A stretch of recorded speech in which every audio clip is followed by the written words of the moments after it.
Hola everybody and welcome to Viva Spanish, the podcast. I'm Lee, founder of Viva Spanish, Spanish teacher, occasional coffee enthusiast, and someone who spent years helping people move beyond simply learning Spanish to actually using it. Because, let's be honest, most of us didn't decide to learn Spanish because we dreamt of memorizing irregular verbs or arguing about the subjunctive. We wanted to order tapas without panicking, chat with locals on holiday, feel more confident when we travel, maybe even build a life in Spain. And that's exactly what this podcast is all about. Each week we'll explore practical Spanish, useful phrases that people really use, insights into Spanish culture and life in Spain, and the lessons I've learned from years of teaching, living in Madrid and helping thousands of students gain confidence speaking the language. Whether you're just starting out with your first hola or you're already comfortably chatting over a café con leche, you're in the right place. So grab yourself a brew or perhaps something a little more Spanish, and let's spend a bit of time improving your Spanish and understanding the people and culture behind the language. Bienvenidos. Let's get started. Hola chicos. I've been thinking quite a lot recently about how I actually learn Spanish. Being here in Fuerteventura, this has come from a few conversations I've had with people about my Spanish. People asking about how I became fluent, how I learned certain things, whether I studied grammar intensively, whether I memorized thousands and thousands of words, whatever it might be. And the more I've thought about it, the more I've realized that one of the biggest parts of my Spanish learning journey was actually something really, really simple. Pattern recognition. Simple, but hard to say. It's seeing a structure. It's understanding roughly how things work and then replacing bits of it to make hundreds of other sentences that work. And this is actually one of the fundamental ideas behind how we teach at Viva Spanish today. Because I don't think your brain wants to learn 10,000 completely unrelated sentences. I think it wants to learn patterns. Let me give you an incredibly simple example. Imagine you're a beginner and I teach you el hotel es grande. The hotel is big. Now, if we teach languages in a very traditional way, we might practice that sentence a couple of times. El hotel es grande. Lovely. Everyone repeat. El hotel es grande. Brilliant. Turn the page, exercise 2. But I don't really care whether you can tell me that the hotel is big or not. Unless obviously you happen to be standing in front of an unusually large hotel and feel an overwhelming need to comment on it and its size. What I do care about though is whether you've spotted what's happening within that sentence. Because if you understand el hotel es grande, what happens if I then change one thing to, for example, el coche es grande, the car is big, okay? El vaso es grande, the glass is big. El jardín es grande, the garden is big. Suddenly, we're not learning one sentence anymore. We're learning a structure.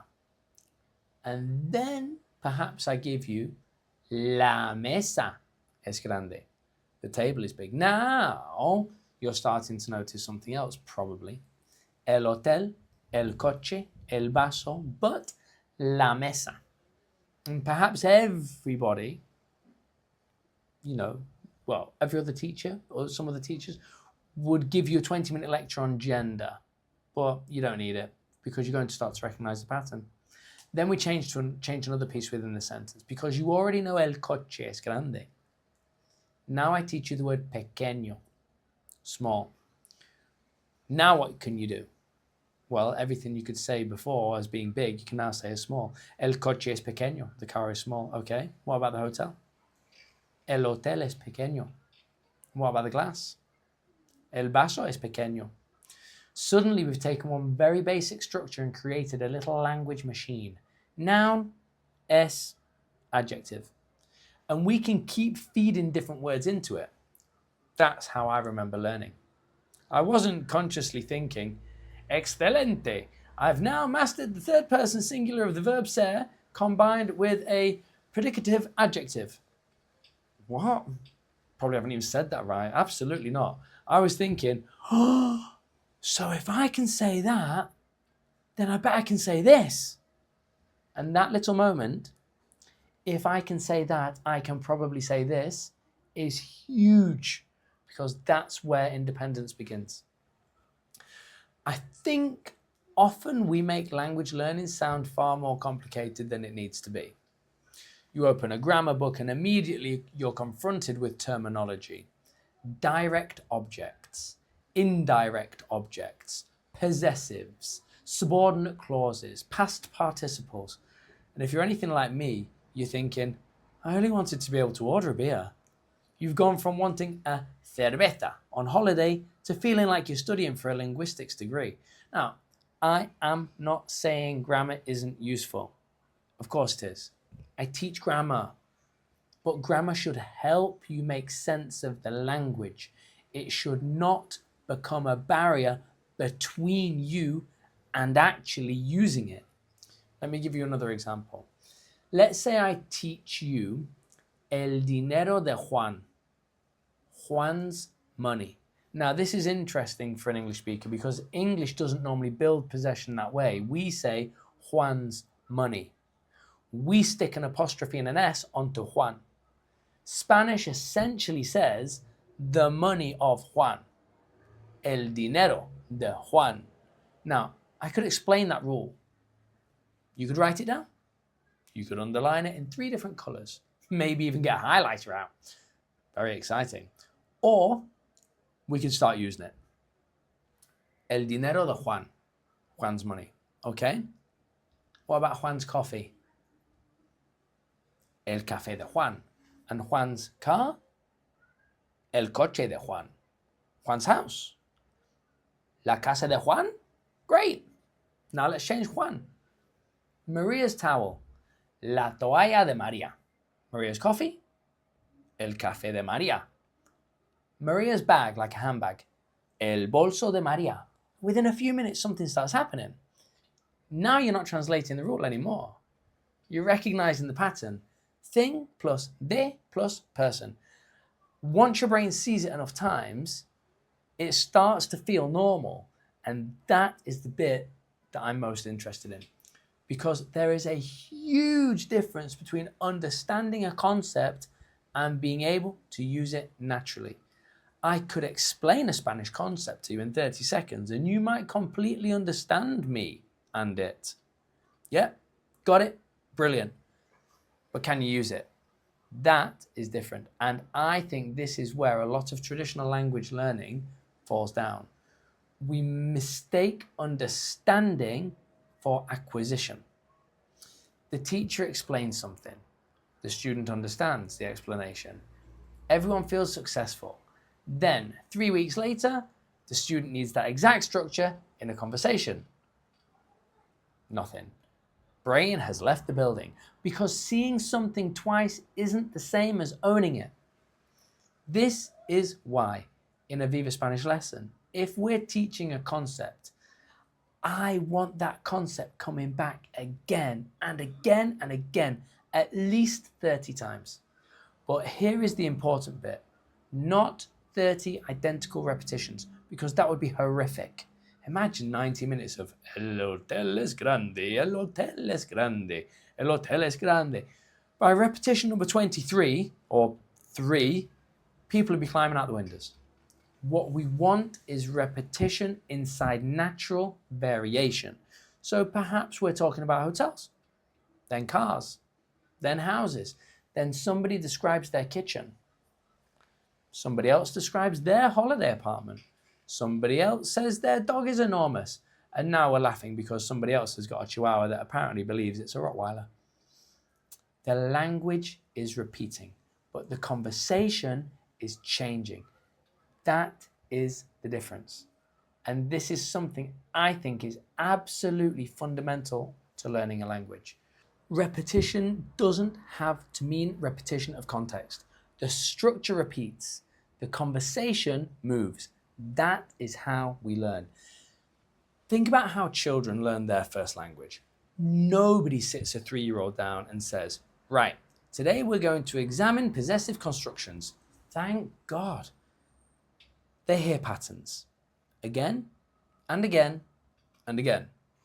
Different people, different contexts, different situations. And eventually their brain goes, that's how we do that. Now, obviously, adults aren't children. We can use explanations. This is a good thing. We can understand rules. That is an advantage of being an adult learner. But I think we sometimes ignore the other half, I should say, of the process, which is the exposure, which is the pattern recognition, which is the repetition. Here's a really useful phrase connected to all of this. It's ya lo pillo. Ya lo pillo. It means I get it now, or I've got it. And I love the verb pillar because you'll hear it in conversational Spanish all the time. No lo pillo. I don't get it. ¿Lo pillas? Do you get it? Ahora sí, ya lo pillo. Yes, now I get it. And that's exactly the feeling that we're trying to create. Not, I have memorized the grammatical explanation, but we want to hear that, ya lo pillo. I can see the pattern to this. There's another really important part to all of this. Once you recognize patterns, your existing Spanish becomes much more powerful. Let's imagine you know 100 words. If those 100 words exist independently in your head, you have 100 things. But if you understand how those words fit into structures, suddenly you've got combinations. And combinations are where language explodes. You don't need somebody to teach you every sentence you'll say, ever. I mean, it's impossible. But I've never taught a student, tomorrow at 3:15, I need to buy a blue towel because my daughter has taken mine to the swimming pool. Why would I? That would be an extraordinarily specific lesson. But if I've taught you the structures, if you've got the vocabulary, if you know how possession works and how the future works and how reasons work, you build it by yourself. That is fluency. Not remembering every sentence you've previously heard. Creating new sentences from patterns you already understand is what you'd be doing. And I think this is also why conversation is so important, because conversation forces variation. If I give 5 students exactly the same worksheet, they all see exactly the same sentences. But if I ask 5 students, ¿Cómo es tu casa? What's your house like? Suddenly I've got 5 different answers. One person lives in a small house. Another lives in a big house. Somebody has a massive kitchen. Somebody else has a tiny garden. Someone inevitably starts complaining about their neighbor. Now we're learning Spanish and also discovering that Dave from Tuesday's class has been involved in a 6-year boundary dispute over a hedge, which is precisely the kind of information textbooks have been depriving us of for years and years. Poor Dave. But look at the language underneath it. Mi casa es, mi cocina es, mi jardín es. Same foundations, natural variation. And then I can take that conversation somewhere else. Is your garden bigger than your neighbor's, Dave? Now comparison appears. Whose car is outside the house? Possession appears. Was your old house bigger? Now we're moving into the past. The conversation develops organically. And the original concept keeps reappearing. That's what I mean when I talk about teaching Spanish through conversation. It isn't, right, everyone, chat amongst yourselves and hopefully some Spanish will happen. It's not like that at all. There's structure underneath all of it. A lot of structure, a lot of deliberately thought out structure. But ideally as a student, you barely notice it. You're too busy communicating, which is exactly what I wanted to create, because that's how I would have liked to have been taught. So here's another phrase for you. It's tener sentido, to make sense, to have sense. Ahora tiene sentido. Now it makes sense. And I think good teaching should constantly create those moments. You shouldn't ever leave a lesson thinking, I've memorized 17 things. What you should leave thinking is, tiene sentido. That makes sense. Because once something makes sense, you've got something to attach future learning to. This is also why I don't particularly like teaching an enormous list of vocabulary in isolation, which is why I don't do it. Let's say I give you 20 adjectives. Big, small, expensive, cheap, pretty, ugly, fast, slow, old, and new. You could memorize them. Fine.